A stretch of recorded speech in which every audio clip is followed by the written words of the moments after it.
ASMR et j'espère que vous allez bien.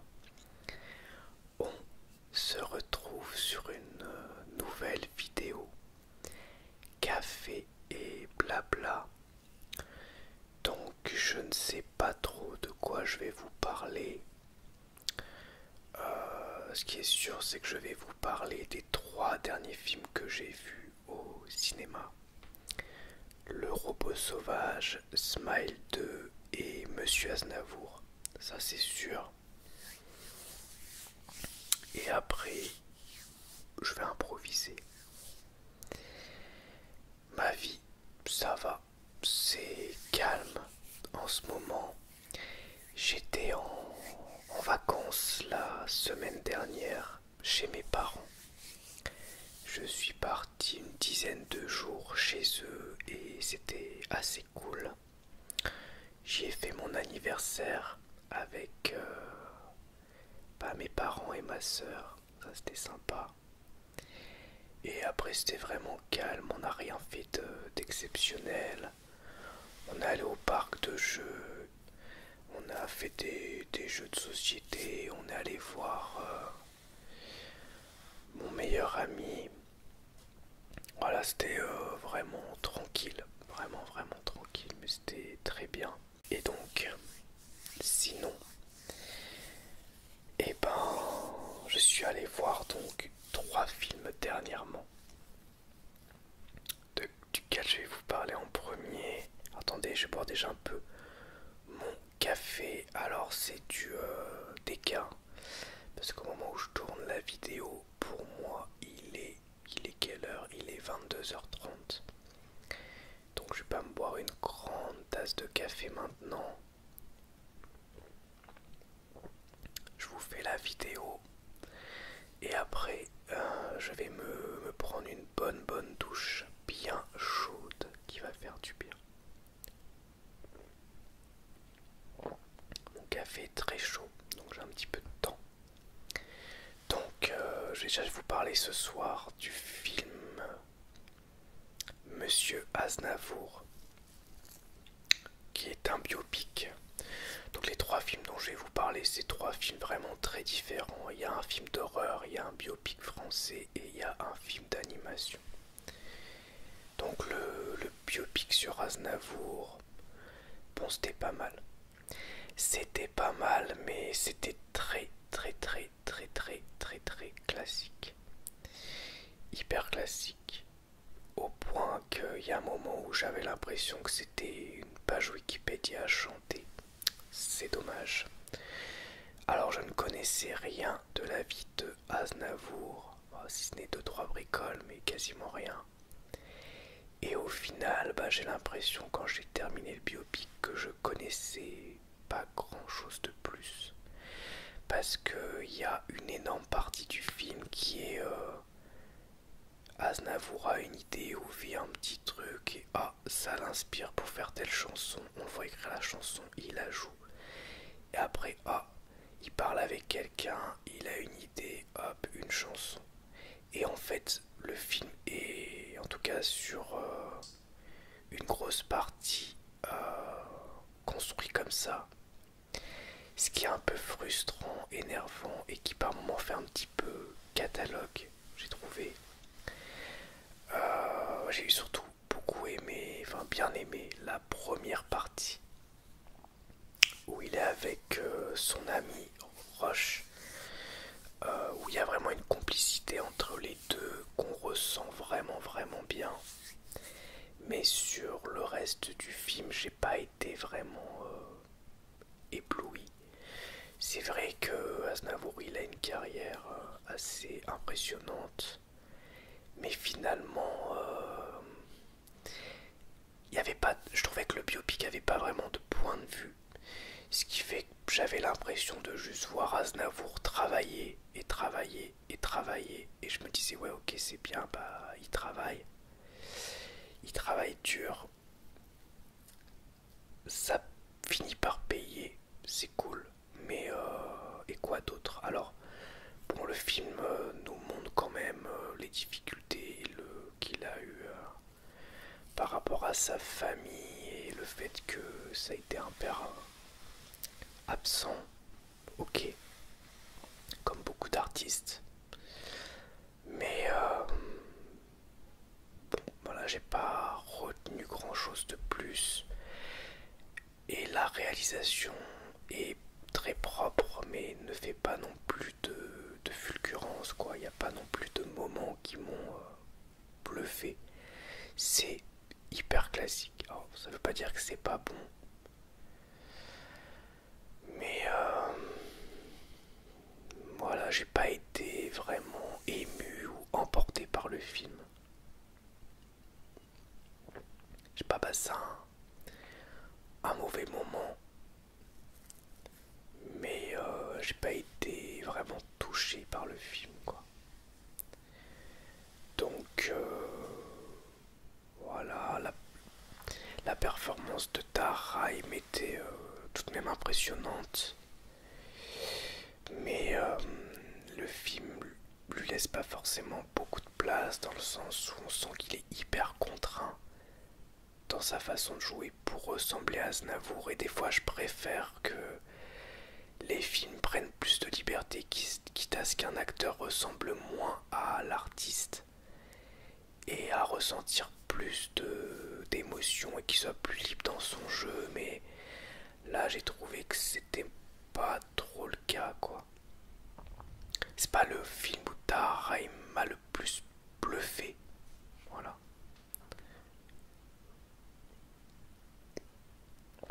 Voilà, donc c'était pas mal. C'était pas mal, mais sans plus pour moi.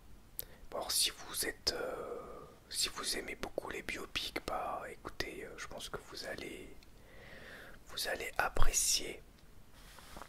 Mais moi, j'avoue que bon, j'aime bien les biopics, mais là, ça m'a pas vraiment touché parce que vraiment, je trouvais qu'il manquait d'un point de vue, et j'ai été un petit peu déçu quand même parce que alors j'avais beaucoup aimé les deux précédents films des réals, donc qui étaient La vie scolaire et Patient. Mais là, j'ai pas retrouvé leurs pattes en fait. J'ai trouvé que c'était très sobre. Voilà. Donc Monsieur Aznavour, c'était pas mal, mais sans plus pour moi. Mais les deux autres films, j'ai beaucoup aimé. Beaucoup aimé. Alors, lequel en premier des deux? Eh bien, Le robot sauvage, c'est un film d'animation DreamWorks. Et c'était vraiment, vraiment j'ai dit. Vraiment, c'était vraiment. Très bien. C'était vraiment très bien. Très bien. Alors dans les thématiques qu'il brasse, c'est classique. Mais dans sa réal, dans sa façon de faire, dans son esthétique, dans la façon dont il aborde ses sujets, son traitement, c'était magnifique. C'était magnifique au point que j'ai pleuré deux, voire trois fois. J'avais vraiment les larmes qui coulaient, notamment sur une scène vraiment qui m'a beaucoup touché, comme beaucoup de monde. Je peux pas vous dire quoi parce que je veux pas spoil, mais c'était très touchant. Alors vous allez me dire les robots sauvages, enfin le robot sauvage, parce que bah, c'est un robot sauvage. Ça parle de quoi? Eh bien, ça parle d'un robot un peu domestique, robot domestique pour être humain, qui se retrouve perdu sur une île. Et sur cette île, il n'y a pas d'humains, il n'y a que des animaux. Et il cherche une mission, il sait pas quoi faire, il sait pas où aller. Du coup, il se balade sur l'île. Et eh bien, des animaux, il peut pas communiquer avec. Et il essaye de trouver une mission jusqu'au moment où il détruit par accident un nid d'oiseau. Donc il tue la mère et il détruit les œufs, sauf un œuf. Et il se trouve que c'est un... Comment vous appelez ça? C'est un bébé oie, quoi. C'est un oisillon, un bébé oie. Et donc, ben, jusqu'à maintenant, il trouvait pas d'animal qui était intéressé par son aide. Donc il allait partir à sa base. Et là, ce petit oisillon le suit. Évidemment, évidemment, il le suit. Et du coup, il va, ce robot, bah, avoir pour mission de rendre indépendant cette petite oie. Donc lui apprendre le nécessaire pour survivre. C'est-à-dire se nourrir, nager et voler. Donc vraiment une très belle histoire avec des thématiques évidemment sur la robotique, sur les émotions, aussi une grosse thématique sur la survie et sur la prédation, avec notamment des animaux, surtout le début du film, qui se font bouffer dans tous les sens, même les animaux les plus mignons et tout. Donc le film il est frontal dans sa façon d'aborder les choses, même si c'est fait pour les enfants, même si c'est hors champ, même si on voit pas vraiment la violence, mais quand même la mort elle est pas du tout occultée chez les animaux et c'est un vrai sujet dans le film. Et donc, ben, le film il est magnifique, donc dans son traitement, dans sa façon d'aborder les choses, esthétiquement aussi. Il cherche pas à faire du photoréalisme. D'ailleurs, j'ai un peu du mal avec le côté photoréaliste dans les films d'animation. Il a moins de budget, par exemple, qu'un Vice Versa 2. Donc il tente de faire différemment, avec moins de détails numériques, mais une approche plus colorée, plus aquarelle un peu dans le traitement, qui est magnifique. Vraiment, le film, ce qu'il fait avec son budget, c'est magnifique. Et la musique aussi. La musique, elle est superbe. Elle est superbe tout du long du film. C'est des compositions originales, il y a quelques musiques un peu chantées, il y a aussi beaucoup de musique instrumentale, un peu orchestrale. Et c'est très très très réussi à ce niveau-là.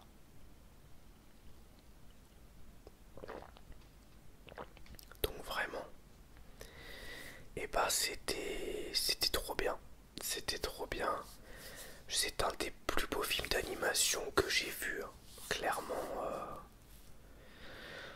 c'est dans mon top des films d'animation. En tout cas, dans les films d'animation américains, Disney, DreamWorks, etc. C'est l'un des plus beaux, voire le plus beau que j'ai vu. Franchement, c'était excellent.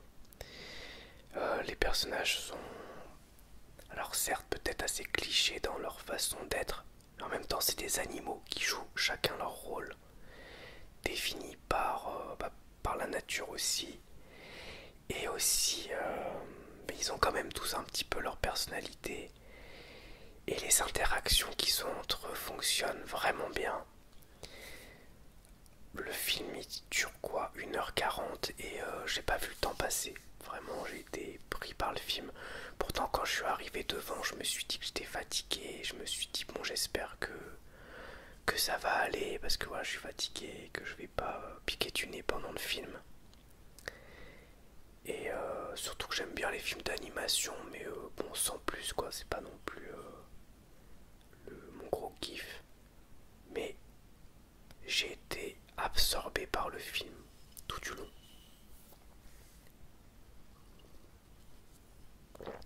Donc film, vraiment, qui n'est pas novateur dans les sujets qu'il aborde, mais qui aborde tout et qui fait tout parfaitement.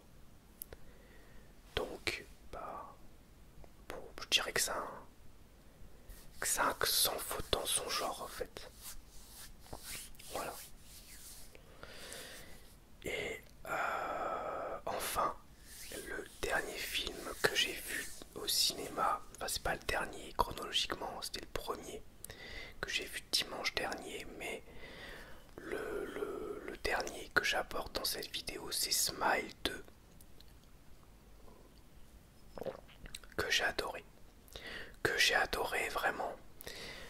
J'avais déjà beaucoup aimé le premier Smile, d'ailleurs je l'ai en 4K ici. Attendez, il est où? Oh, il doit être tout en bas là. Oh, il est là-bas, mais je peux pas l'attraper. Bon. Le premier Smile, j'avais beaucoup aimé. Beaucoup aimé. Ça fait partie de mon top des films d'horreur, je dirais de ces 5 dernières années. Et j'étais vraiment impatient de voir ce Smile 2, qui était le film d'horreur que j'attendais le plus cette année avec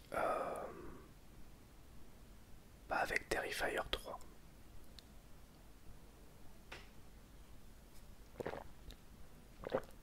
Et donc quoi? Et donc, c'était trop bien. Et c'était trop bien. Le 2 était, je pense, encore meilleur que le premier. Que j'avais déjà beaucoup aimé. L'ambiance est différente. Les sujets abordés sont différents. Mais tout fonctionne bien. Alors, il est plus gore aussi. Il y a des scènes vraiment gore et marquantes. Et en même temps, il y a un côté un peu paranormal qui fonctionne hyper bien avec tout l'aspect un peu folie du film. La réalisation est top. Alors il y a toujours quelques petits trucs qui servent à rien, notamment les plans à l'envers là, de transition. Bon, des fois ça en fait un peu trop là-dessus. Mais bon, là je chipote. Mais non, la réalisation est très bonne. Il y a plein de bonnes idées. Et il y a des scènes vraiment marquantes. Je pense qu'il y a plus de scènes marquantes encore que dans le premier. Il y a beaucoup de scènes marquantes. Vraiment.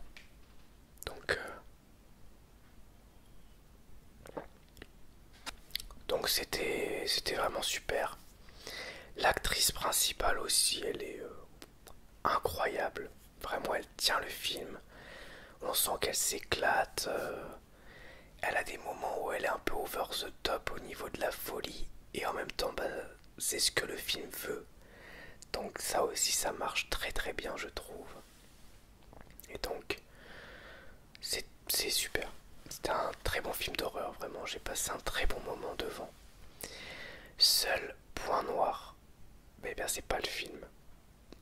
Le point noir, c'était le public qui était insupportable, mais vraiment insupportable. Il y a mon chat qui mange ses croquettes, j'espère que le bruit va pas vous déranger. Mais ça parlait fort, ça commentait toutes les scènes. Il y a un moment, il y a un mec qui a éternué. Il y avait, pour vous dire un peu l'ambiance, il y avait une nana qui a gueulé à tes souhaits. Et tout était comme ça pendant tout le film, avec des gens qui prenaient en photo l'écran et du coup on voyait leur téléphone en plein milieu du film, des gens qui parlaient.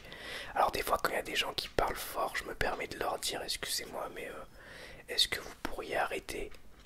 Mais là, c'était la moitié de la salle qui était comme ça. Pourtant le film il interdit au moins de 16 ans, donc c'était que des gens de plus de 16 ans, mais non. Mais non, vraiment, le public était insupportable. Heureusement, ça m'a pas gâché le film, j'ai réussi à faire abstraction. Et une fois que j'étais dedans, ça allait. Mais non, franchement, c'est vrai que c'était quand même un peu relou. Un peu relou.